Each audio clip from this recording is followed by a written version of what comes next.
Hey everybody, welcome to the Addiction Unlimited podcast, where you get to learn everything you want to know about addiction and recovery.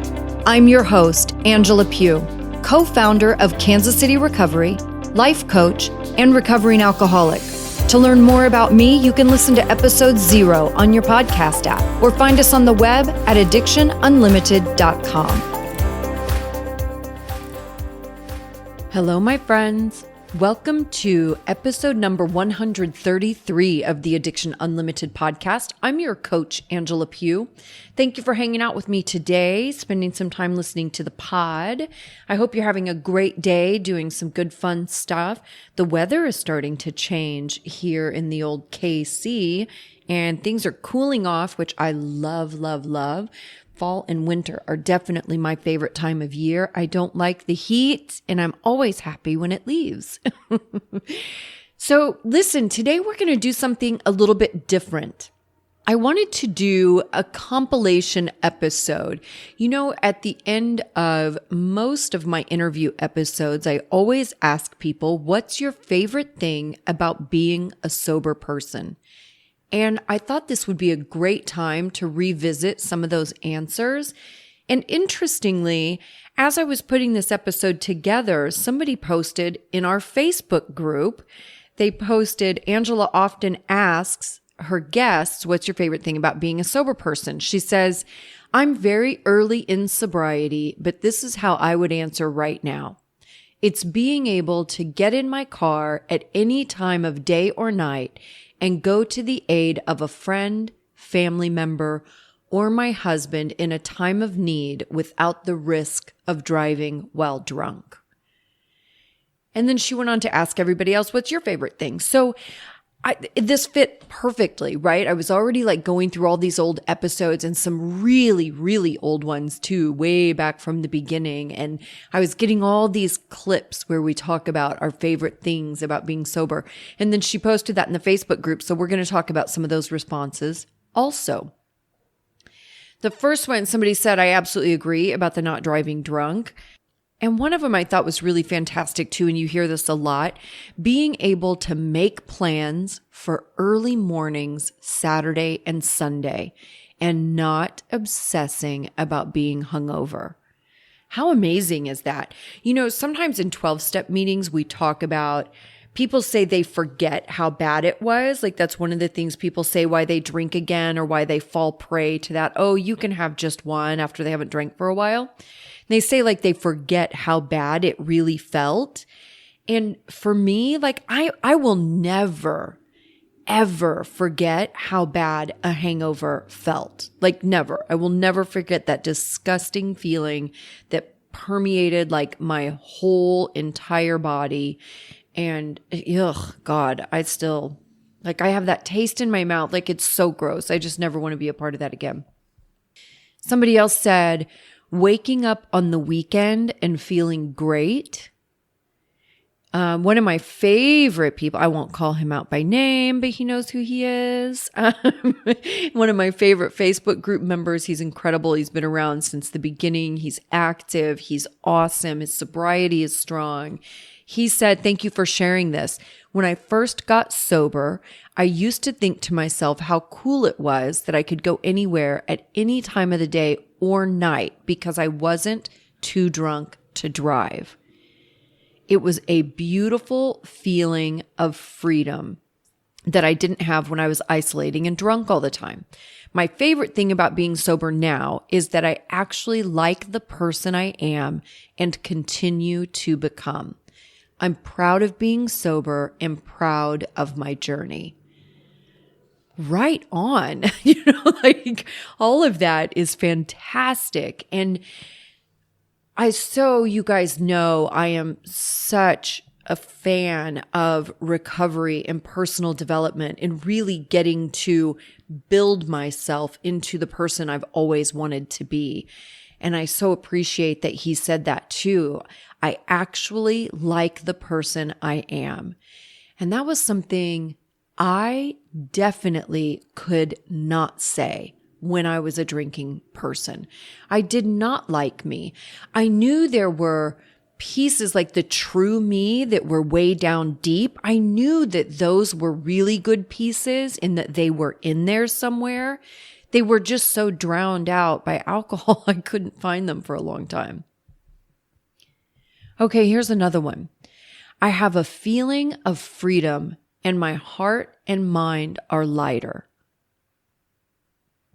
So good. That freedom is, it's literally priceless because, we spend so much time literally trapped. Like I was a prisoner to my own drama, like my own drinking, the insanity of it, how everything, all my decisions in my life started to revolve around my drinking. Like I really decided what I would do, where I would go, who I would hang out with, where I lived, what route I drove, jobs I would take, right? Like all these little things, vacations, hobbies, everything started to kind of revolve around alcohol. And I mean, listen, there's no freedom there, right? There's no freedom. It's like alcohol was my little personal dictator that lived in my brain and it ruled my life. Like it was so gross.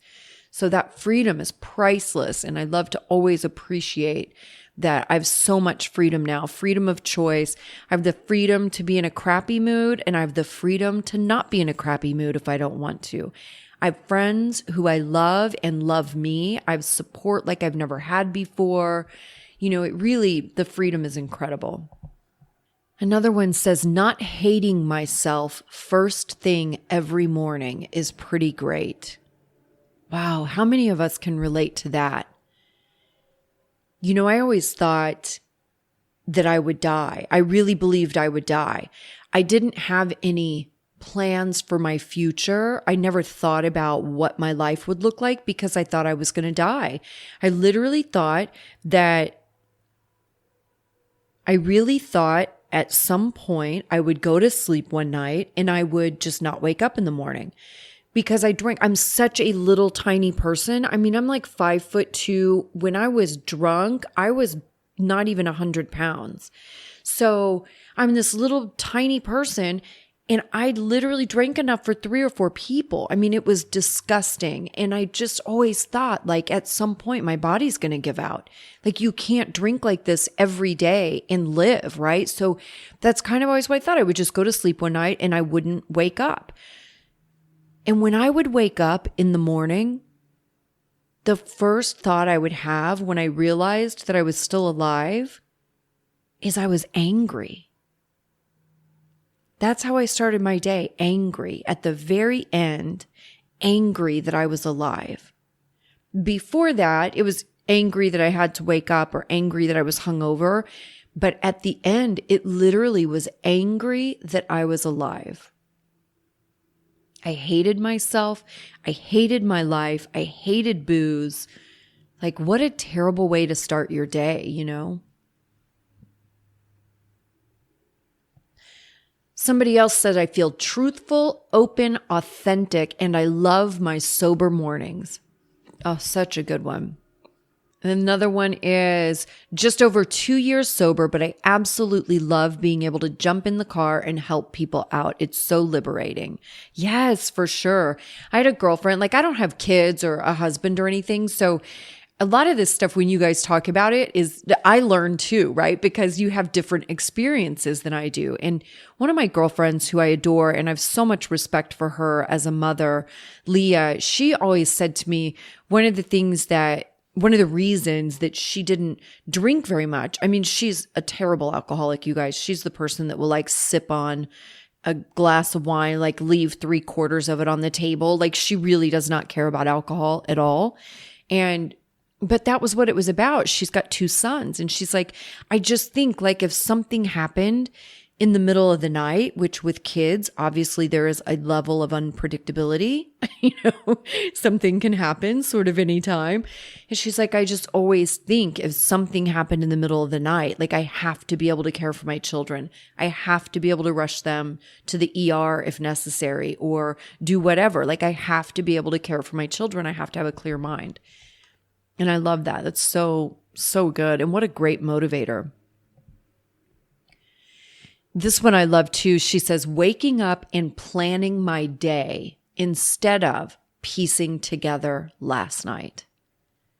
So powerful. I wasn't a big blackout drinker, but I definitely, everything was fuzzy. And I think I've heard the term brownout. I just don't like that term, so I don't use it. I don't know. I don't know why I don't like it, but everything was just fuzzy. And I would definitely have moments here and there that I didn't remember, but I didn't really. A couple of times I blacked out, probably 20, 30 minutes maybe, but I never blacked out whole days or nights out or anything like that. But everything was fuzzy for sure.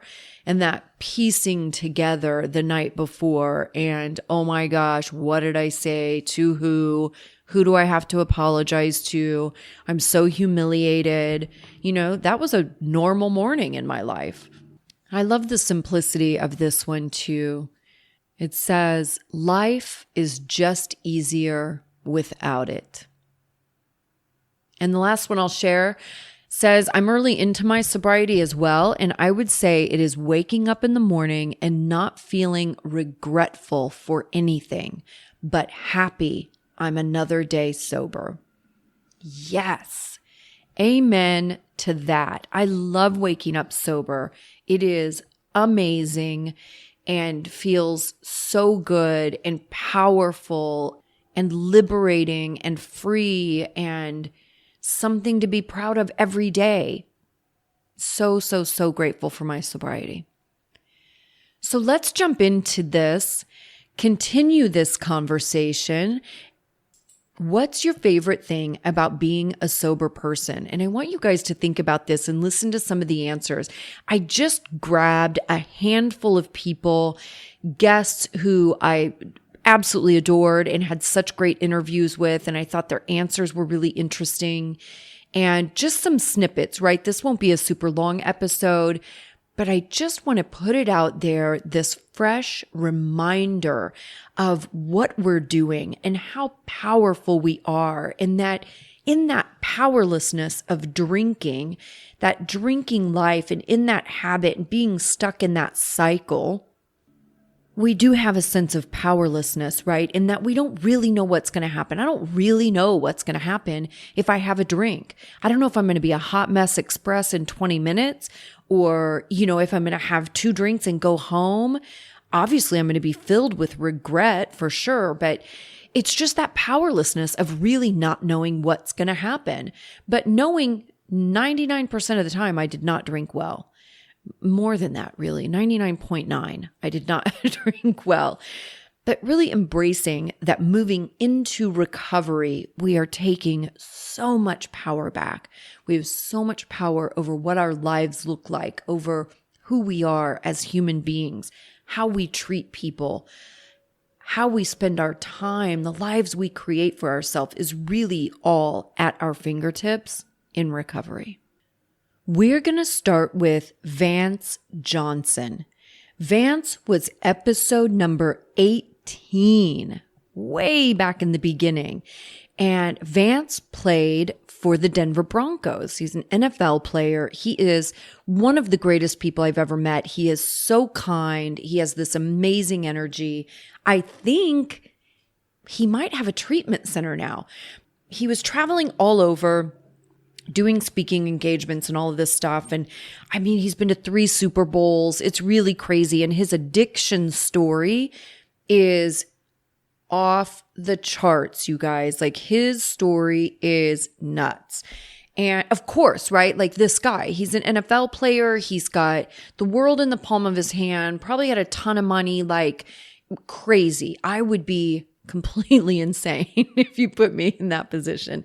So this is Vance Johnson from the Denver Broncos. Again, he was originally episode number 18.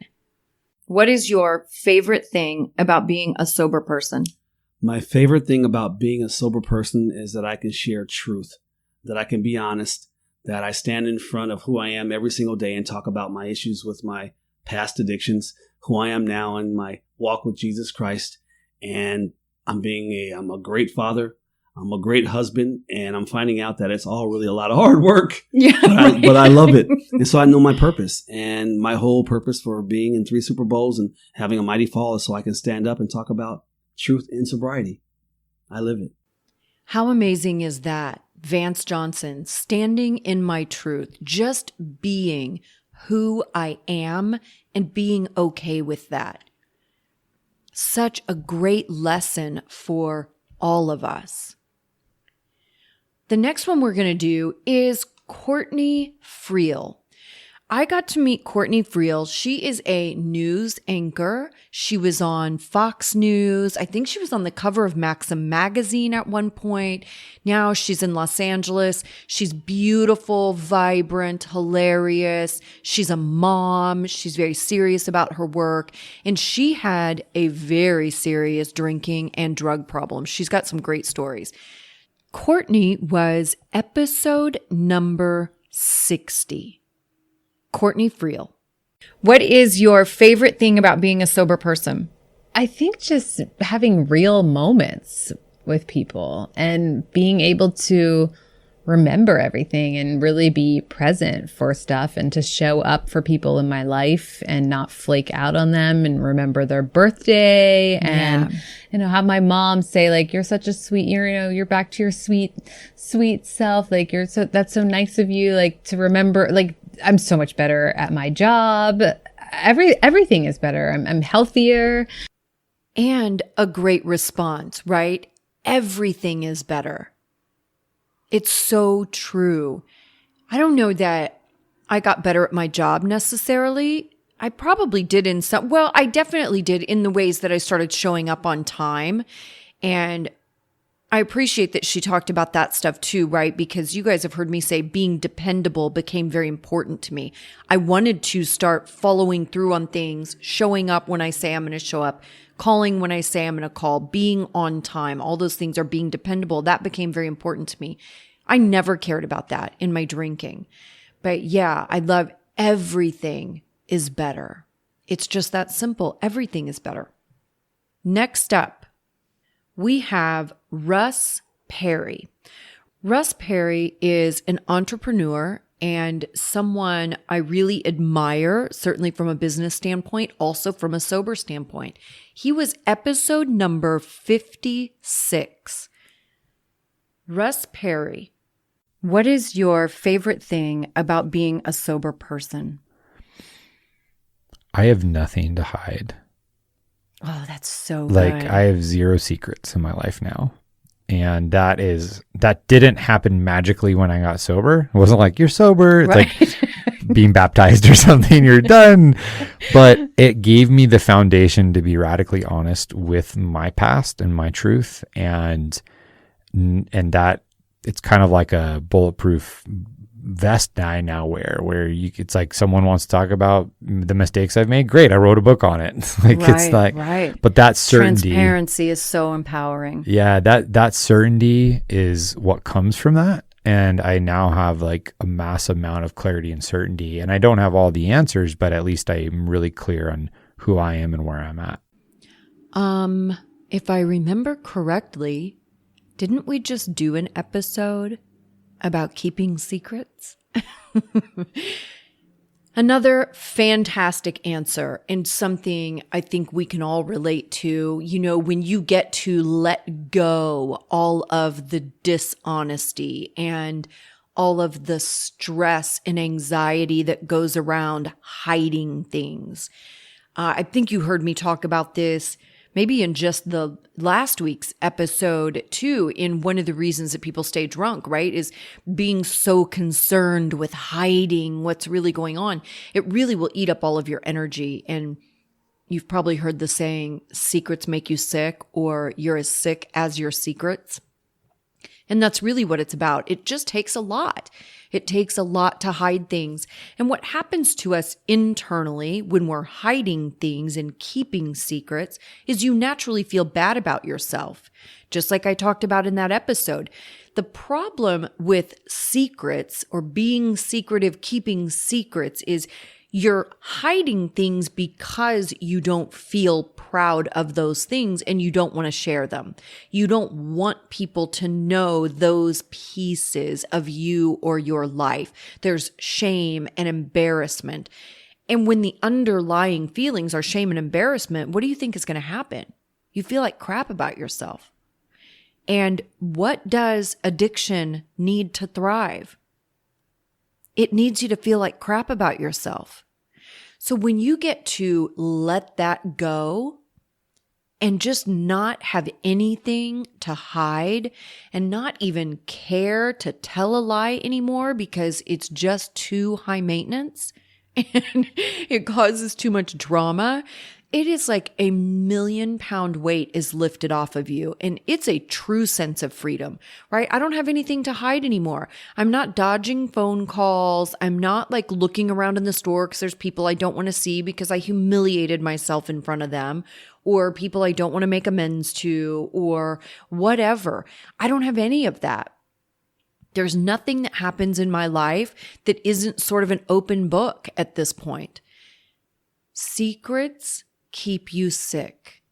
That's what you have to remember. And the freedom of having nothing to hide is really incredible. Next up, we have Jen Elizabeth. Jen was originally episode number 105. And Jen is this powerhouse, amazing freaking woman. She has an incredible story. She has an inner strength that I think we can all feed off of. You know, she's a powerful, powerful person with a powerful story. And again, she was episode 105. Obviously, I didn't do these in any order. Like, I'm just picking them because the numbers are all over the place, but I want you to know what the episodes are if you want to go back to listen, especially to the earlier ones. So this is Jen Elizabeth. Last question, favorite question. Yeah. What is your favorite thing about being a sober person? My favorite thing? That's a hard, only one? My favorite thing about being a sober person is probably the fact that I finally have, the possibilities are endless for me. That I finally am not in this shrunken world of like, I don't have anywhere to go and I'm relying on substances to get by and I'm relying on running and I'm relying on hiding for myself. Like the world is just opened up and that I wake up in the morning and I can really do anything I set my mind to. That there's nothing holding me back anymore. That's probably my favorite because then, you know, the possibilities have been endless. And I'm a mother now and I have a house now and I don't, you know, there's so many things, but I think that's probably the best general thing is that I'm not trapped anymore. The possibilities are endless. Talk about a powerful statement, really. Think about how small our world gets when we're stuck in that trap. Like I was saying earlier, all of my decisions, everything I did kind of revolved around alcohol. How I made my decisions revolved around my drinking. That's a very small world. There were a lot of things that I wouldn't do, that I wouldn't be a part of, that I wouldn't try because they weren't drinking events, right? What a small world. I think about now all the people that I didn't hang out with and friendships that I didn't explore because they weren't drinking people. Small, drunken world. And in sobriety, the possibilities are endless. Nothing's holding you back. Nothing's holding you down. You can be and do anything you want. Next up, we have Austin Cooper from Sober Evolution. If you are on Instagram and you explore sober people and recovery accounts on Instagram, you're definitely going to know Austin Cooper. He's one of the biggest out there. Sober Evolution started as an Instagram page, right? Just an Instagram account. And it quickly evolved into something much bigger. And Austin is this fantastic guy. And I know when he came on Addiction Unlimited, he is episode number 58. and he was just celebrating 6 years sober. And I think that was summer of 2019. So he's probably 7 years sober now. And he's doing fantastic. But Austin's this great guy, young guy with a fresh perspective on recovery. And here's what he says. What's your favorite thing about being a sober person? Ooh, probably not feeling regretful, but also just feeling healthy. Like I love that. Am able to actually notice small differences in my body and my mind. Like if I eat something healthy compared to something bad, like I can notice that difference. And I think the only way that's possible is my sobriety. Yeah. Everything else, is just wishy-washy and cloudy and everything. And Right. so, what I ate didn't really make that big of a difference. I definitely think so. didn't have that awareness. Right. And it's just I didn't have the amazing awareness then. being able to be so sensitive, I think, Yeah. to what's actually good for you and what's not. Mindful. And, Yeah, that's mindfulness. And going to the gym and just like feeling energetic and good and happy. You can feel that natural dopamine going into your brain and making you smile and just feel good about living. I mean, that to me is just incredible, the sensitivity to that in my sobriety. And being able to control my happiness. Not feeling regretful and feeling healthy. Feeling healthy was not even something I could think about. Like I couldn't even figure out what that would feel like. I couldn't even imagine that in my drinking life. I was so unhealthy. And especially with food and exercise and all of those kind of things. And there is a real freedom also in making good choices for yourself and doing the things that are right and good for you. And this is something really that I've just started learning. I've been real honest with you guys about my journey, obviously with food and weight and all of that stuff. And 2020 has been a pivotal year for me where a lot of things have finally come together. It is amazing the shift in self-esteem when I started making smart choices for my body, right? And listen, I don't eat perfectly all the time, right? Do not get it twisted. When I do anything, I promise you, I don't do it perfect or do it right all the time. I go in waves, like most people do. I'll be really fantastic and disciplined and knocking it out of the park for a period of time, and then I fall off for a minute, and I got to get back on and get focused again. So please don't take anything I talk about like I'm doing this every day and, there's no room for error. That's not the truth. I'm a human being. I'm going to F it up, right? And that's okay. I just don't beat myself up about it. But the shift in my self-esteem, when I really started making those decisions to be healthful, to really nourish my body, and also in working out, to go to the gym and really push myself, past what I normally would. I'm such a half-asser, you guys. I would get to the gym and start doing the workout, and the very moment it becomes uncomfortable, I quit and leave, right? But this year I had a shift, and I made a deal with myself on how I was going to approach my fitness, and that I was going to look at it as a long-term thing instead of, oh my God, I have to lose 5 pounds by the end of the week, right? Because it's not sustainable. It doesn't work, whatever.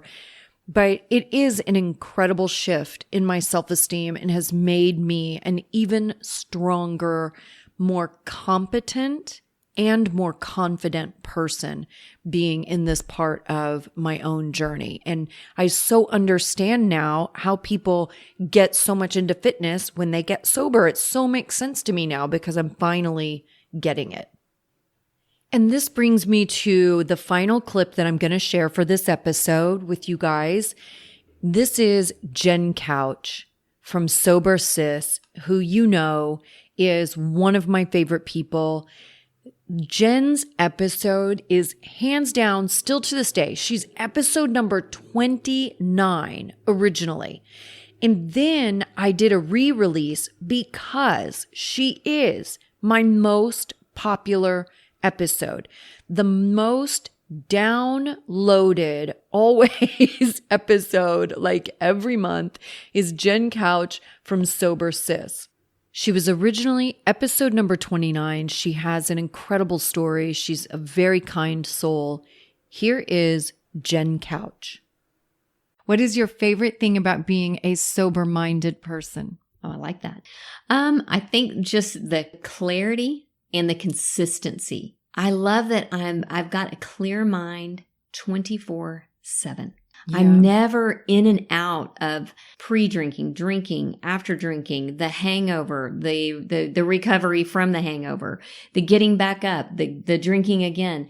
It was such a roller coaster ride. Yeah. And I think I just love that is so level now. It's clear-minded, consistent in my mind. Yes, hard things come. Things are chaotic outside of me, but there's something in my mind that remains more stable than it ever has before. I love that. Yeah, that's so good. And I think that pretty much sums it up, you guys. I hope you loved this episode and this little walk down memory lane. I really wanted to put a positive shift on things because I definitely feel like we can get so caught up in the negative, especially when we're newly sober, right? We do just our perspective and how we think of things in general tends to skew pretty negative. And I have so trained myself now to be in gratitude and find the thing to be grateful for and the thing to be happy for instead of finding the thing to be pissed off about, you know?